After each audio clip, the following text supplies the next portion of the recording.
एक जना के बियाह भइल बराधा तहरे खाली मेहरारू बड़ी सुंदर बिया ओकर पति बड़ी माना ताड़े ओकरा के तो वो अपना सखी से यानी हमरा से कहती के ए सखी सबका सैया था दाल भात पर चोखा चटनी अचार मांगे ले लेकिन हमार सैया कुछ अलगे बड़े उनका कुछ अलगे फरमाइश बा का फरमाइश बा बोला का फरमाइश बा अरे बोला शर्माना क्या है शर्म क्यों आ रहा है आप जो कलाकारी यहाँ पे पेश कर रही हैं जिस गीत को आप जिस गीत के माध्यम से आप अपना परफॉर्म दे रही है तो उस गीत में आपको आना पड़ेगा तब तो मजा आएगा सही बोल रही हो ना अब का कि का कहता है रह रहा बोल बोलोगी तभी मैं गाऊंगी मैं तो बैठ जाऊंगी तो फिर तुम आपको सब लोग बोलेंगे क्यों नहीं बोल कहाँ की रहने वाली हो आप ठीक है यूपी की है ना मैं भी तो यूपी की हूँ अच्छा तू बस इतना कहता ए सखी खत्म बड़ी छोड़ दे करके उन्हीं रात ने मत जा हम अकेले ही काफी बने जा कहती औरतिया ए सखी कि हमरा उठा के ललिया के चटनी अरे अचार जानेला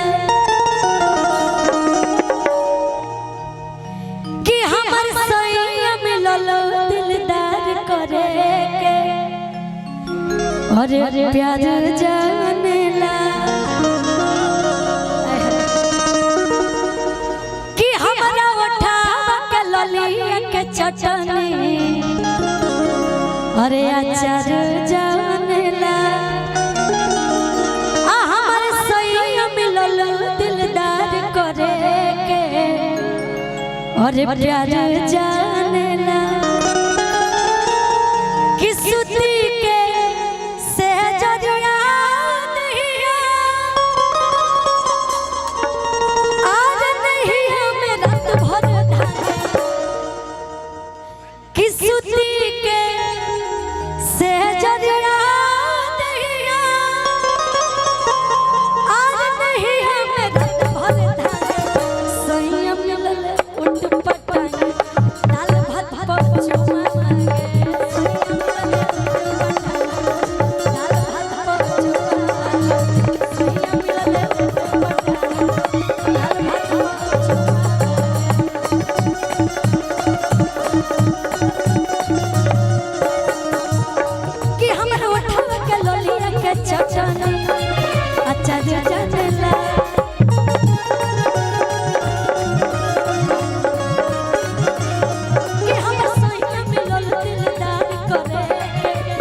जब तार पिया मनी है तो तू खुश रहबू तो के गाना चली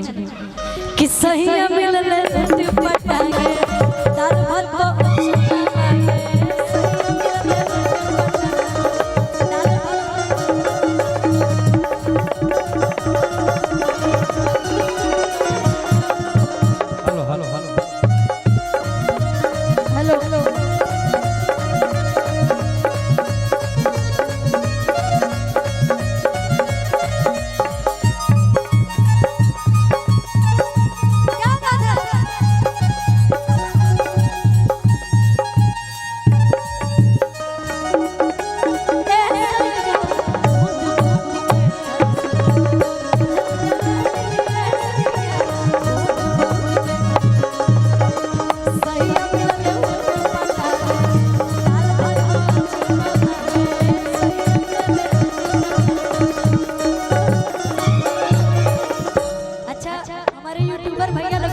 पसंद करते हैं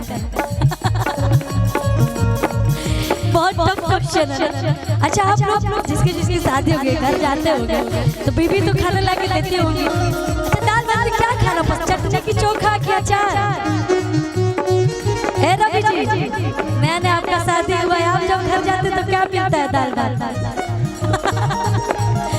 भात दाल भात पे आम भी खाया जाता है, लोग बहुत लोग खाते हैं,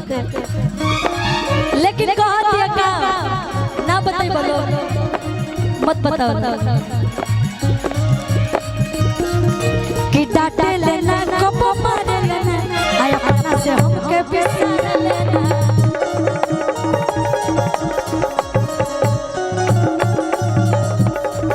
कि कुछ हो खातिर खिसिया लेना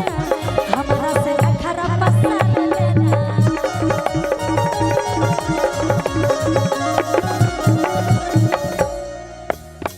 जो जितना ज्यादा हंसेगा मैं समझ जाऊंगी कि दाल भात में क्या खाना पसंद करते हैं आप लोग यूट्यूबर भैया। जितना ज्यादा आप लोग हंसेंगे चोखा। अच्छा पंकज भी आ गया, आप क्या मानते हैं बताइए, आप कोई बोल रहे हैं पंकज भी आ गया कि डांटे लेना कब मारे लेना आया पता से हमके बिसार लेना।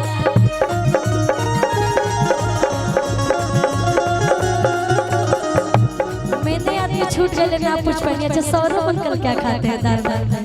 चटनी चोखा के अचार। आंटी बहुत अच्छे हैं, बहुत मानती हैं। कहता रे कि रहस लगवले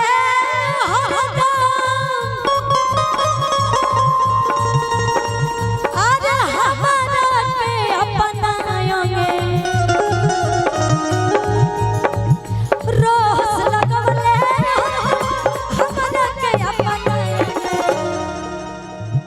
बाबू जब से देख रहे हो एक स्टेप कर रहे हो, कुछ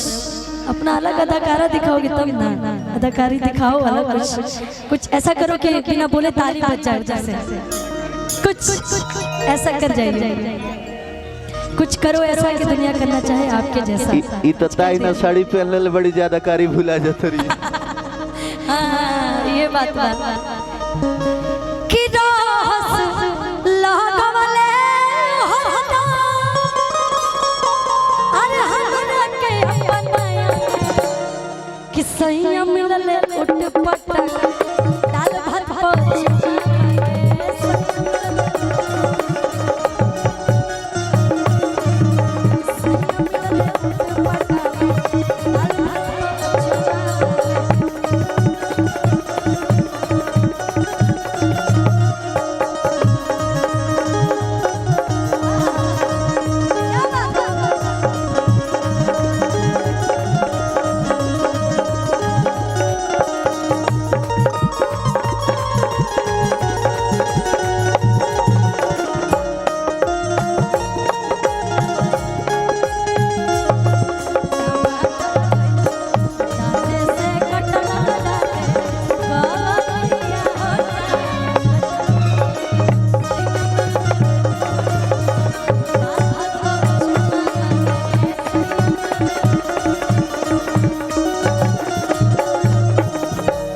सुनाता है ना हमार सैया जी कलाकारों है तो का करेले कि हरदम रहे रे राज में आयो लग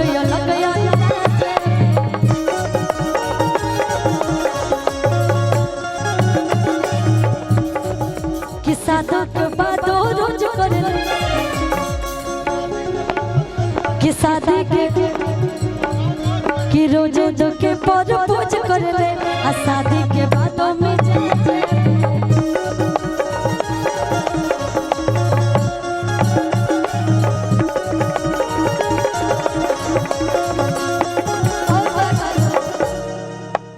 कि हम चल अजीत गोलू आर मिलले हो लग संगे